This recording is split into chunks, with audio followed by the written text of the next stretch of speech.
El sudor frío me pegaba el cabello a la frente. Mi cuerpo temblaba incontrolablemente, una mezcla de agotamiento absoluto y la adrenalina que solo una madre conoce después de empujar una vida hacia el mundo. El llanto de mi bebé, mi pequeño Leo, era la música más hermosa que había escuchado jamás. Era fuerte, vibrante, lleno de vida. Las enfermeras sonreían, limpiando al bebé para entregármelo. Yo buscaba con la mirada a Alejandro, mi esposo. El hombre por el que había desafiado a mi propia familia, el hombre por el que había renunciado a mi apellido y a mi herencia para vivir una vida sencilla y demostrarle a mi padre que el amor verdadero existía sin dinero de por medio. Alejandro estaba de pie junto a la ventana de la suite privada del hospital. Llevaba su traje de diseñador impecable, ni una arruga, ni una muestra de emoción. Miraba hacia afuera, hacia el horizonte de rascacielos de la ciudad, ignorando el milagro que acababa de ocurrir en la cama a sus espaldas. Alejandro, susurré, con la voz ronca. Ven a verlo. Es perfecto. Tiene tus ojos. Alejandro se giró lentamente. No había amor en su mirada. No había ternura. Había un frío cálculo, una repulsión que me heló la sangre más que el aire acondicionado del hospital. Caminó hacia la cama. Se inclinó sobre mí. Pensé que iba a besarme. Pensé que me diría gracias. Pensé que, al ver a su hijo, su corazón de hielo finalmente se derretiría. Pero Alejandro acercó sus labios a mi oído. Pude oler su colonia cara, esa que yo le había regalado con mis ahorros de secretaria. Ojalá nunca me hubiera casado contigo, susurró. El tiempo se detuvo. El llanto de Leo pareció desvanecerse en un zumbido sordo. ¿Qué? Pregunté, creyendo que era una alucinación por la anestesia. Dije que ojalá nunca me hubiera casado contigo, repitió él, esta vez en voz alta, enderezándose y limpiándose una mota imaginaria de polvo de su saco. Eres patética, Elena. Mírate. Sudada, gorda, destruida. Me das asco. Alejandro, acabamos de tener un hijo. Mis lágrimas empezaron a brotar, calientes y dolorosas. Corrección, dijo él con frialdad. Tú tuviste un hijo. Yo cumplí con la cláusula del testamento de mi abuelo.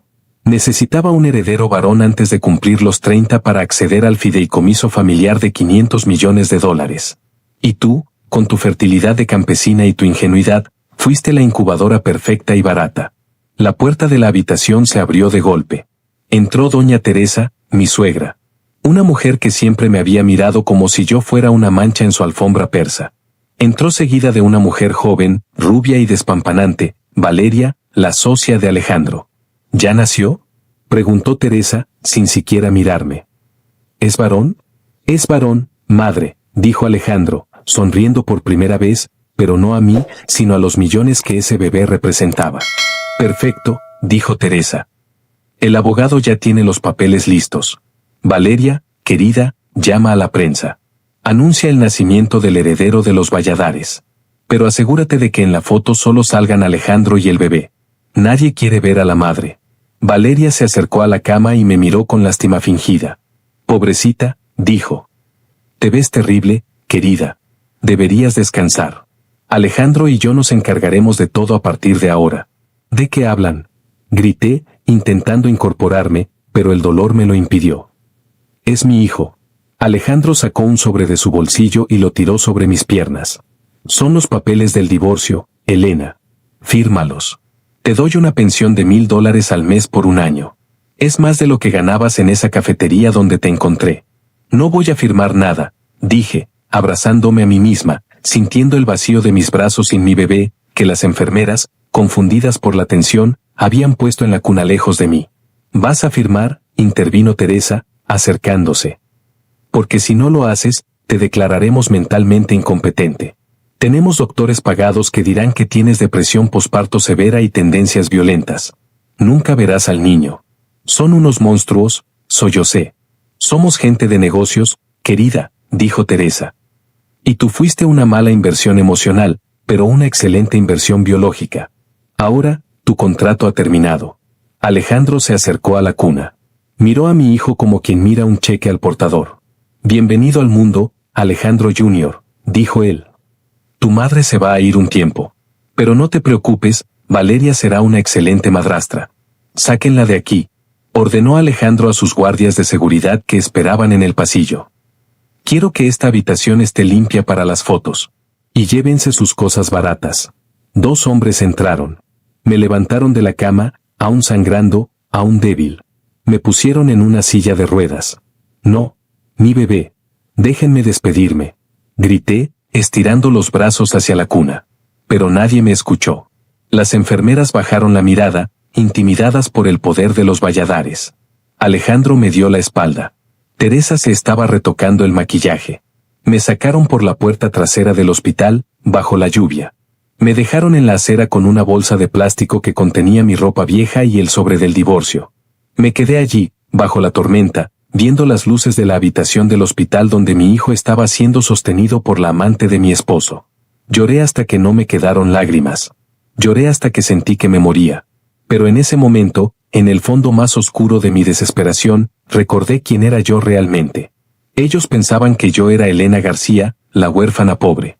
No sabían que mi nombre real era Elena Rothschild Mendoza, la única hija de la dinastía bancaria más poderosa de Europa y América Latina. Había huido de mi vida de lujos para encontrar un amor sincero. Había fingido ser pobre para asegurarme de que no me quisieran por mi dinero. Y al hacerlo, había caído en la trampa de un hombre que amaba el dinero más que a nada. Me levanté del suelo mojado. Me limpié la cara con el dorso de la mano. Ojalá nunca te hubieras casado conmigo, Alejandro, susurré al viento, repitiendo sus palabras. Tienes razón. Porque casarte conmigo va a ser el error que destruirá tu vida, tu apellido y tu legado. Metí la mano en el forro secreto de mi vieja chaqueta de mezclilla. Allí, cosido en la tela, estaba lo único que me quedaba de mi vida anterior, una tarjeta negra de titanio y un microteléfono satelital. Marqué el único número que sabía de memoria. ¿Residencia Mendoza? Contestó una voz grave al otro lado. Alfredo, dije. Mi voz ya no temblaba. Era la voz de una reina que había despertado de una pesadilla. Soy yo. Anastasia. Hubo un silencio al otro lado de la línea. Luego, un sonido de emoción contenida. Señorita Anastasia. Dios mío. Su padre la ha buscado por 3 años. ¿Dónde está? Estoy en el infierno, Alfredo. Pero voy a salir. Necesito que envíes el jet. Y necesito a los mejores abogados del mundo. No los de fusiones y adquisiciones. Necesito a los tiburones. Los que destruyen empresas. ¿Qué ha pasado, niña? Me han declarado la guerra, Alfredo. Y voy a responder con una bomba nuclear. Antes de contarte cómo destruí sus vidas y recuperé a mi hijo con la fuerza de un huracán, necesito pedirte un favor. Si estás en contra de la crueldad y crees que una madre es capaz de quemar el mundo por su hijo, dale un fuerte me gusta a este video ahora mismo. Suscríbete al canal y activa la campanita.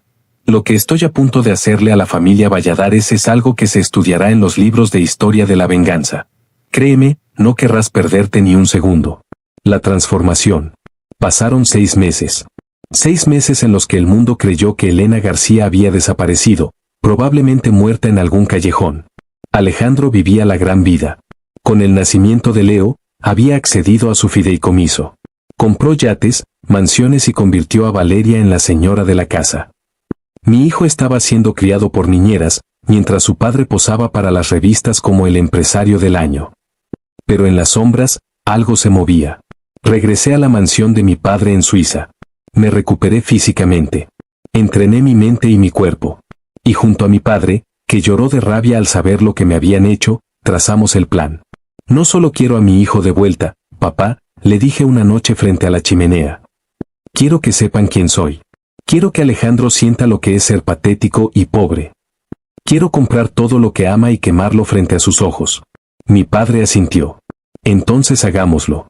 Vamos a comprar su deuda. Empezamos el ataque silencioso.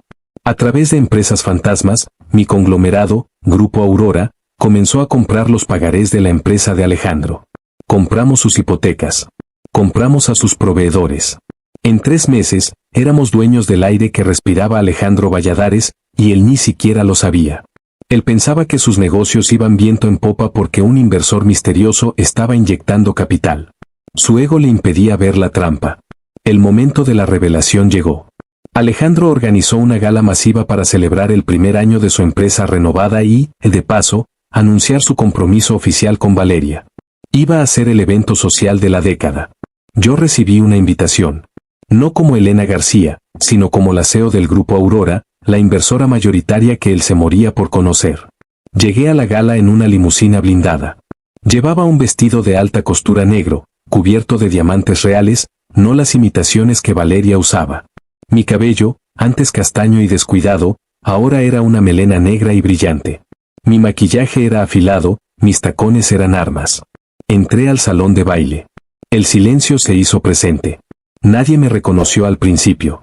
Solo veían a una mujer poderosa, bellísima e intimidante. Alejandro corrió hacia mí, con esa sonrisa falsa que yo conocía tan bien. Valeria venía detrás, mirándome con envidia. Doña Teresa nos observaba desde su trono, evaluando cuánto dinero tenía yo. Bienvenida, madame. Alejandro esperó a que yo dijera mi nombre. Soy la presidenta del Grupo Aurora, dije con un acento ligeramente diferente, frío y distante. Usted debe ser Alejandro. He oído mucho sobre su ambición. Es un honor tenerla aquí. Gracias a su inversión, hemos duplicado nuestras ganancias. Triplicado, en realidad, corregí. Pero veo que gastan mucho en fiestas. ¿Dónde está su hijo? Escuché que tiene un heredero. Ah, sí, el pequeño Leo, dijo Alejandro con desinterés. Está con la niñera. Los niños estorban en estos eventos de negocios, ¿no cree? Apreté los puños, pero mantuve la compostura. Ya veo. Bueno, Alejandro, he venido hoy porque hay un pequeño problema con nuestra asociación. ¿Problema? Alejandro se puso nervioso. ¿Qué tipo de problema? Un problema de propiedad. Hice una señal. La música se detuvo. Las luces principales se apagaron y un foco me iluminó a mí y a Alejandro en el centro de la pista. Verá, señor Valladares, dije, elevando la voz para que todos escucharan. He estado revisando los libros contables. Y he notado que usted ha estado usando el capital de mi empresa para gastos personales. Joyas para su amante, señalé a Valeria. Viajes, coches. Eso es malversación de fondos. El salón jadeó. Alejandro se puso pálido. Eso es un malentendido. Yo soy el dueño. Usted no es dueño de nada, lo corté. Según la cláusula 4b del contrato que firmó sin leer por su avaricia, en caso de mal manejo de fondos, la propiedad total de la empresa pasa al inversor mayoritario. Es decir, a mí. Doña Teresa se levantó, indignada. ¿Quién se cree que es usted para venir a insultarnos en nuestra casa? Me giré hacia ella y sonreí. Una sonrisa que hizo que Teresa retrocediera. Esta no es su casa, Teresa. También compré la hipoteca la semana pasada. Y ejecuté la garantía esta mañana. Técnicamente, son intrusos. Alejandro estaba temblando. ¿Por qué? Balbuceó. ¿Por qué nos hace esto? ¿Quién es usted? Me acerqué a él. Invadí su espacio personal, tal como él lo había hecho en el hospital. ¿No reconoces a la mujer que te dio un hijo, Alejandro? Me quité los lentes de contacto de color que usaba para disfrazarme. Me limpié el lápiz labial oscuro con el dorso de la mano. Lo miré a los ojos con la misma mirada que tenía cuando me echó a la calle. Hola, mi amor, susurré. Alejandro retrocedió como si hubiera visto un fantasma. Tropezó y cayó al suelo. ¿Elena? Gritó, con la voz quebrada por el terror. Imposible. Tú eres pobre. Tú eres una nadie. Yo soy Anastasia Elena Rothschild Mendoza. Y tú acabas de perderlo todo. La multitud estalló en murmullos. Los flashes de las cámaras nos cegaban. Es ella, gritó Valeria. La muerta de hambre. ¿Seguridad? Mis hombres de seguridad son los únicos que mandan aquí, dije, chasqueando los dedos. 10 hombres armados entraron al salón, rodeando a la familia Valladares. Saqué un documento de mi bolso de mano.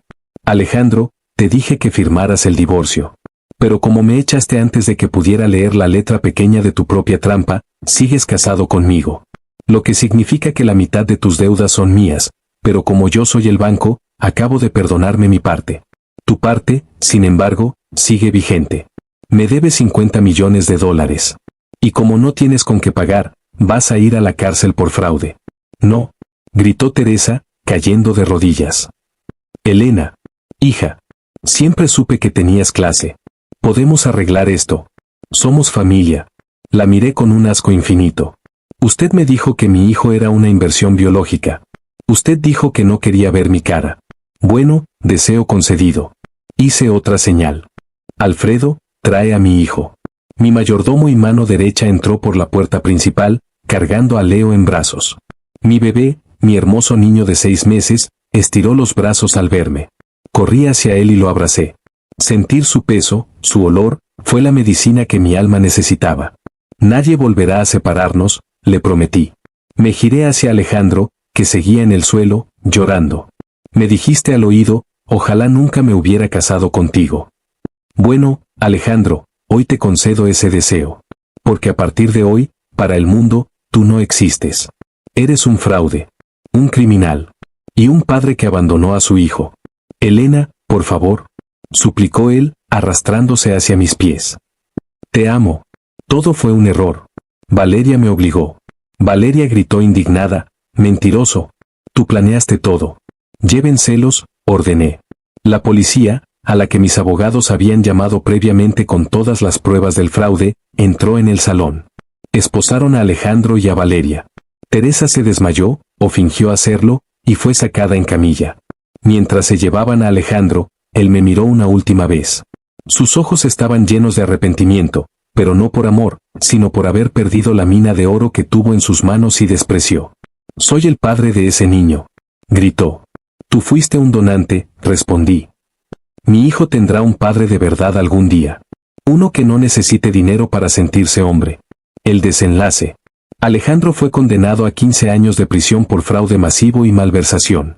En la cárcel, se enteró de que yo había donado toda su fortuna personal, lo poco que quedaba tras embargarlo, a refugios para madres solteras. Valeria, cómplice de los fraudes, recibió 5 años. Perdió su belleza y su juventud tras las rejas. Doña Teresa terminó en un asilo estatal, sola, contando historias de grandeza que nadie creía. Yo regresé a Europa con Leo. Él crece sabiendo que es amado, no por lo que tiene, sino por lo que es. Dirijo mi imperio con mano firme pero justa. Y cada noche, cuando acuesto a mi hijo, le susurro al oído, eres lo mejor que me ha pasado. La venganza no me devolvió el tiempo perdido, pero me devolvió mi dignidad. Y me enseñó que, a veces, hay que quemar el bosque para que puedan crecer flores nuevas y más fuertes. Alejandro quería una esposa sumisa y pobre. Obtuvo a la reina que lo destruyó. Gracias por escuchar mi historia. Si sentiste la satisfacción de ver caer a los arrogantes y crees que ninguna madre debe ser humillada, escribe "Soy una reina" en los comentarios. Y recuerda, nunca juzgues a alguien por su apariencia o su silencio. Detrás de la persona más humilde, puede esconderse el poder capaz de cambiar tu mundo, o de destruirlo. No olvides darle like, compartir y suscribirte. Nos vemos en la próxima historia de justicia y poder.